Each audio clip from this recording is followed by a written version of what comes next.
우리 옆에 분과 이렇게 인사할까요? 보고 싶었습니다. 서로 인사하겠습니다. 우리가 주일 오전에는 로마서 강해를 계속 이어갔는데요. 오늘은 추수감사 주일을 맞아서 잠시 로마서 강해를 중단하고 우리가 감사의 의미를 새기는 말씀으로 나누고자 합니다. 성도 여러분, 오늘 본문을 보면 나병 환자가 나옵니다. 10명의 나병 환자. 그런데 예수님을 만나게 되죠. 그런데 그 만난 가운데 두 가지의 반응과 다른 모습들이 나타납니다. 한 명은 감사하는 사람이었고 나머지 9명은 감사하지 않는 사람이었습니다. 우리가 이 말씀을 통해서 나는 어떻게 하나님을 예배하고 있는가, 나는 하나님 은혜에 어떻게 반응하고 있는가 함께 돌이켜보는 은혜가 있기를 주님의 이름으로 축복합니다. 예수님께서 예루살렘을 향하여 가십니다. 그 길은 십자가 지러 가시는 겁니다. 갈릴리와 사마리아의 그 사이 경계로 가십니다. 그런데 그 두 마을에 함께 할 수 없는 사람들이 있었죠. 바로 나병 환자입니다. 여러분, 나병 환자는 그 당시의 사람들의 통념 속에 하늘에서 내린 벌을 받은 사람이라고 생각했습니다. 그리고 율법을 따라 그들은 부정한 자로서 사람들과 함께 예배하는 공동체에서 떨어져야 했고 자신의 모든 삶의 자리에서 격리된 채 소외되어 살아가야 했던 사람들이 바로 이 나병 환자들이었습니다. 여러분, 얼마나 그 고통이 심했을까요?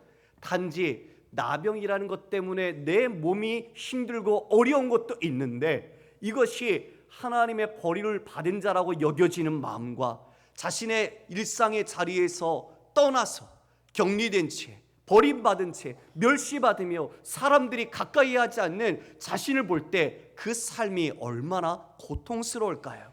그런데 예수님이 지나간다는 겁니다. 예수님께서 이미 그 앞서 기적을 통해 수많은 치유를 통해서 사람들을 회복시킨 것을 들었던 그들은 이제 한 가닥 희망을 놓치지 않습니다. 가까이 갈 수 없습니다. 문둥병자이기 때문에, 나병 환자이기 때문에 가까이 못 갑니다. 어떻게 할 수 있습니까? 할 수 있는 전부는 목소리 높여서 들어달라고 간청하는 겁니다. 뭐라고 간청할까요? 여러분, 13절 말씀 우리가 함께 읽어보겠습니다. 시작. 소리를 높여 이르되 예수 선생님이여 우리를 불쌍히 여기소서. 예수 선생님이여. 예수님을 아직 누군지 모릅니다. 선생님 정도로만 알고 있습니다. 그러나 그분이 우리를 고치실 수 있다는 간절한 희망을 가지고 외칩니다. 예수 선생님이여 우리를 불쌍히 여기소서. 여러분, 이것은 자신의 전 존재를 건 외침입니다. 여러분이 문둥병, 나병 환자, 한센병으로 인해서 고통받고 있다고 여겨보십시오. 그 삶의 자리에, 행복의 자리에 가지 못하고 자신이 떠나서 살고 있다는, 그리고 많은 사람들로부터 멸시와 천대를 받고 있는 그 인격적인 그 모습 속에 그들은 다 파산된 존재와 같이 비참함을 맛보고 있을 뿐이었습니다. 그러니 이 목소리가 얼마나 간절하게 온 힘을 다하여 예수 그리스도께 부르짖었겠습니까? 그 간절한 호소, 소망. 사람들은 그들을 더럽다고 합니다. 부정하다고 가까이 하지 않습니다. 그런데 예수께서는 가던 길에 그와 같이 그들을 향하여 눈길을, 시선을 돌리셨습니다. 그들을 보셨습니다. 그들이 어떠한 현실 속에, 비참함 속에 살고 있는지 보셨습니다. 그분, 우리 주님은 그들의 마음을 아십니다.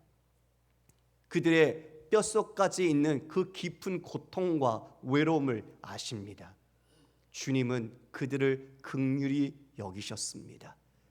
그 시선, 남들은 차갑고 멸시하고 그들을 천대하는 시선이었지만 우리 주님의 눈길은 그들을 향한 긍휼의 시선이었습니다.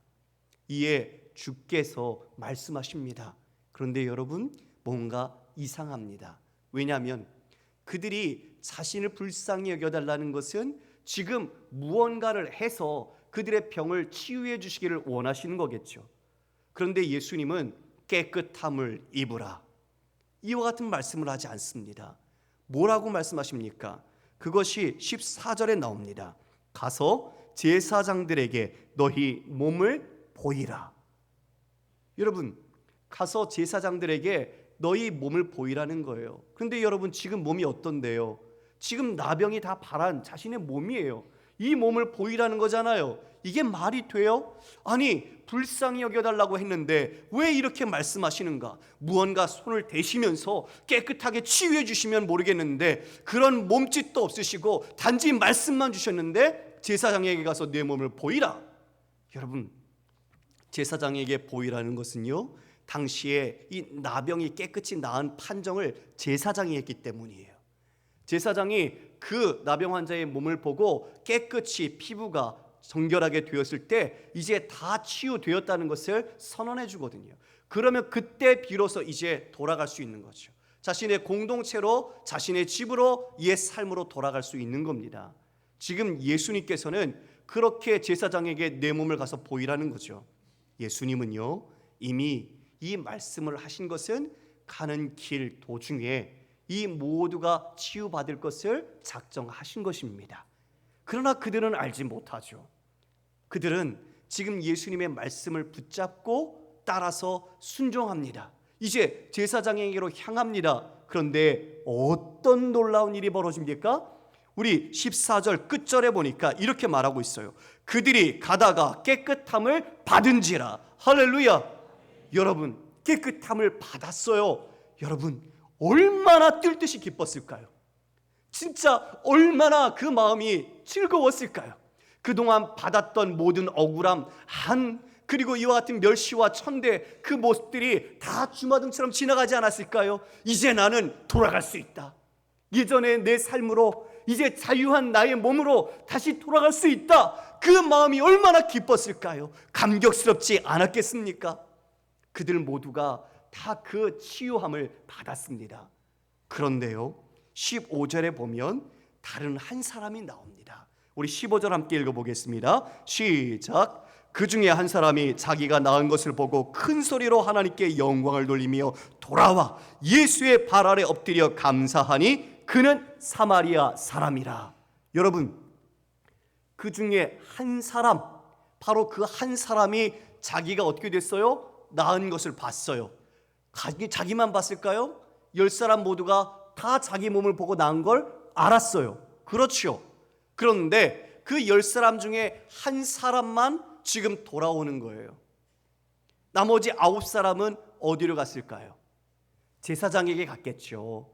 제사장에 가서 자기 몸 나았다고 빨리 이와 같이 판정해 달라고, 그리고 자신의 옛삶과 가족들, 그리고 자신들이 누렸던 그곳으로 돌아가고 싶었겠죠. 그런데 이 한 사람은 제사장에게 가지 않았어요. 이 한 사람은 누구에게로 왔습니까? 예수님께로 왔어요. 예수님께로 왔어요. 여러분, 왜요? 이것이 지금 누가 치유해 준 걸 알았기 때문일까요? 예수님 때문이죠. 맞아요. 지금 15절에 보면 그 사람이 자기가 낳은 것을 보았어요. 모두 10사람 다 낳은 걸 봤어요. 그런데 진짜 보는 게 중요해요. 자신의 몸만 낳은 게 아니라 자신의 마음 속에 진짜 생명의 주인이 누구인지, 이 천벌이라고 여겨지는 이 모든 것을 치유하시는 분이 누구인지, 이것을 이 한 사람은 진짜 본 거예요. 그래서 그는 제사장이 아니라 예수님께로 향합니다.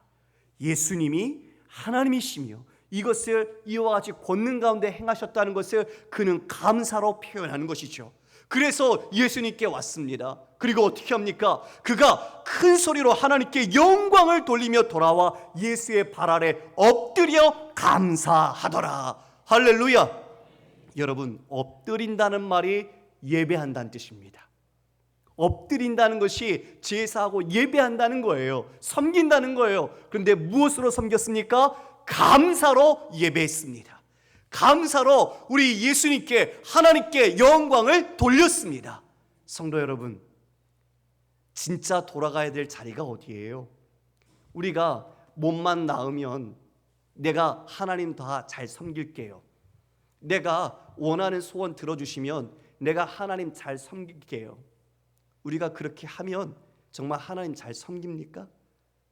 지금 9사람 깨끗이 나았지만 그들이 이것을 낫게 하신 분, 이것을 치유해 주신 분에 대해서 감사할 줄 모르는 배은망덕한 마음이 있다면 그 몸에 나병이 있지만 그 나병보다도 더 심각한 영혼의 질병을 갖고 있는 것 아닐까요?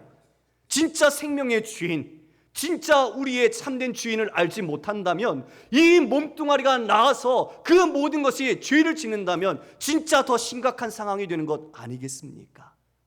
진짜 자리로 돌아갈 것은 우리가 하나님을 섬기다가 하나님을 섬기지 못해 죄로 인해 떨어졌던 자리에서 다시 하나님을 예배하는 자리로 돌아가는 것입니다. 이것이 우리의 구원이며 우리가 다시 회복해야 될 우리의 온 전인입니다.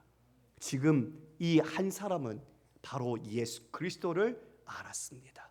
그분께 찾아가 자신이 엎드려 예수 그리스도께 감사로 예배합니다. 할렐루야.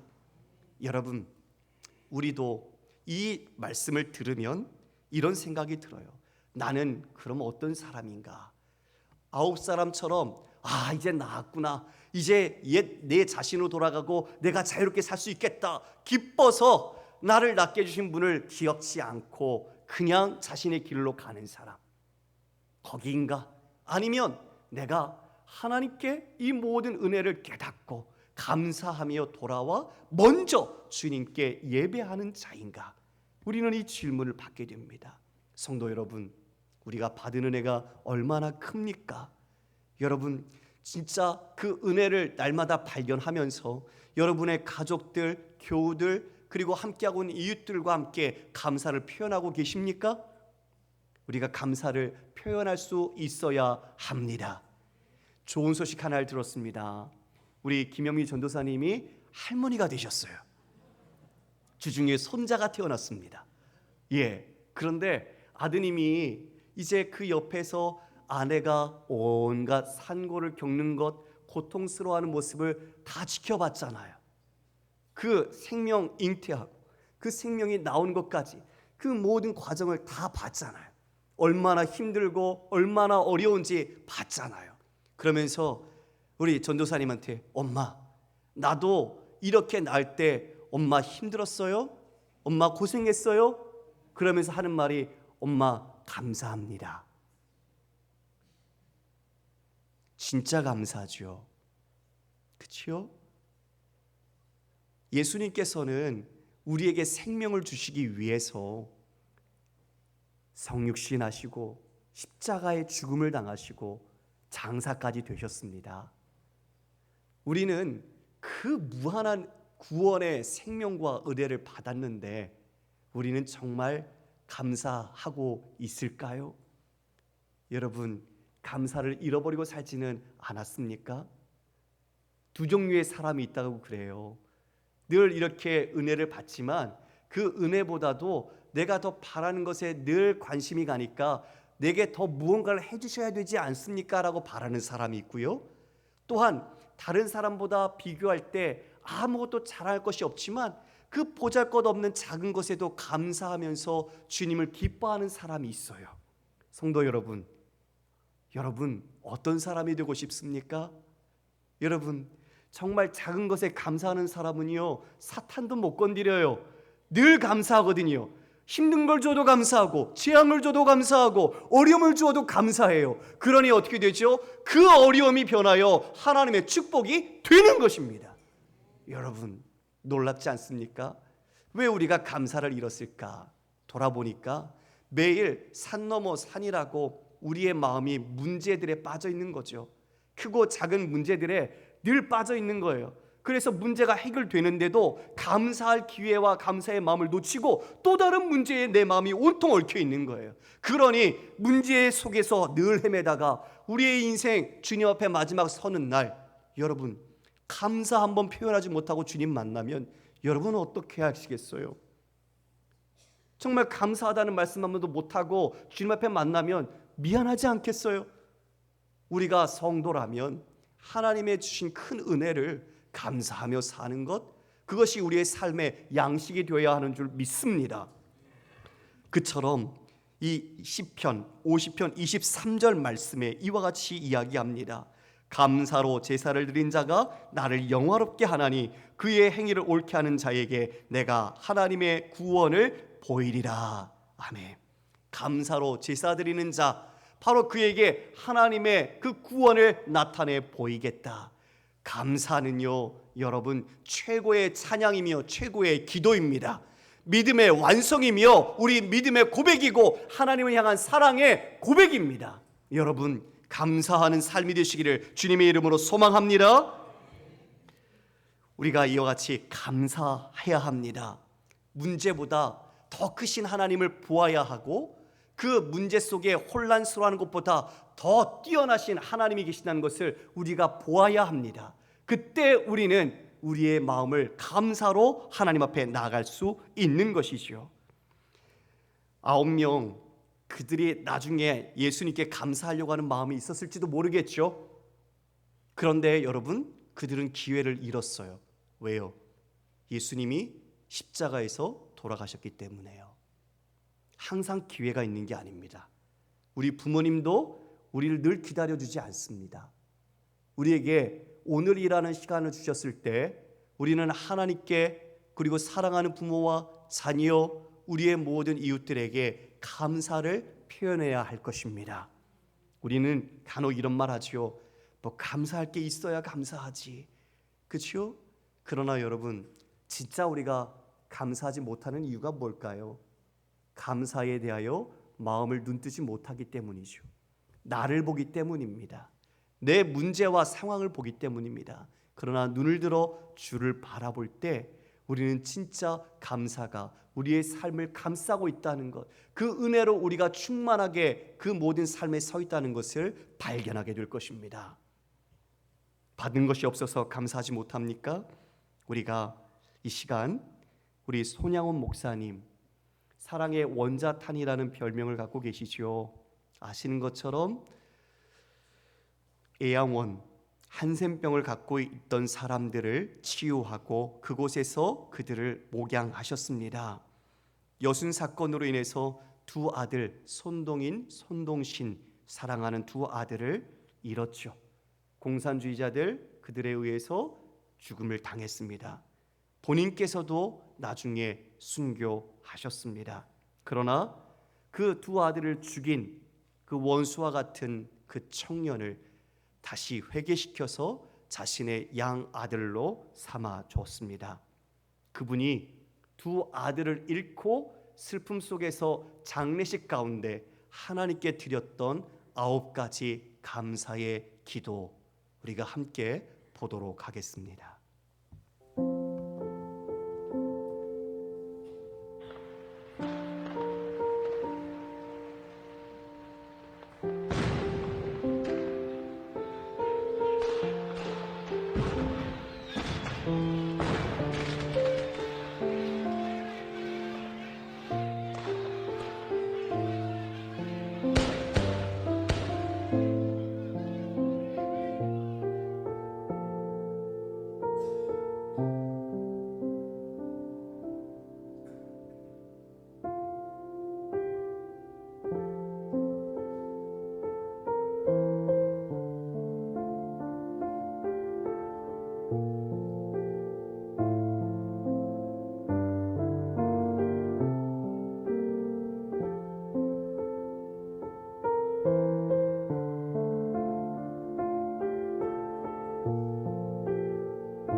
두 아들을 죽였던 안재선 씨를 양자로 삼았고, 또한 손양원 목사님께서 총살로 순교 당하셨을 때 그 아들이 장례를 치루었습니다. 상주로서.